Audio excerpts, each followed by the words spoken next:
Let's talk about pride and intersectionality.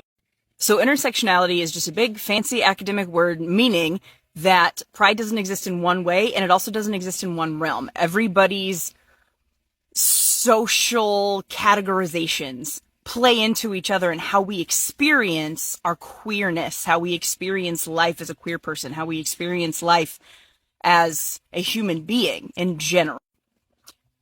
And when it comes to pride, intersectionality is key because, well, intersectionality is kind of where all this started.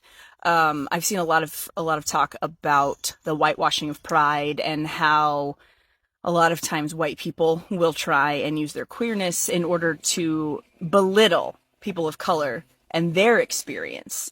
And if we're just oppression Olympicsing all over the place, that's not helpful to anyone. So any sort of oppression comes in different flavors, different ways, it impacts us all differently.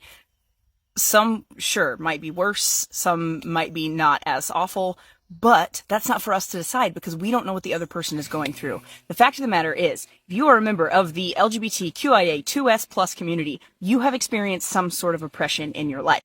If you are a member of the BIPOC community, you have experienced oppression in your life. If you are a member of both communities, you have experienced oppression in both realms of your life. If you're a member of the neurodivergent community, same thing. If you have a disability, if you're a woman, if you don't have a lot of money, if your body shape is not what is trending currently, if your facial features are not trending currently. And I say all of that to help us have a better understanding of what pride looks like, because it looks like a lot of different people that look a lot of different ways in a lot of different environments and expressing themselves in any way that feels right to them.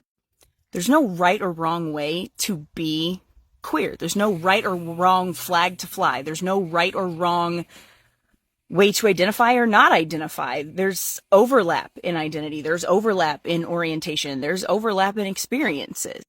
So when it comes to pride, intersectionality is key because we have layers and overlap and integration in all of our social interactions based on the structures that are in place within society that systemically oppress people for a variety of reasons. So if you are an ally or a member of the LGBTQIA2S+ community and you're not being intersectional, you're not helping us. So if equity is the fight that we are fighting, let's do it within our ranks.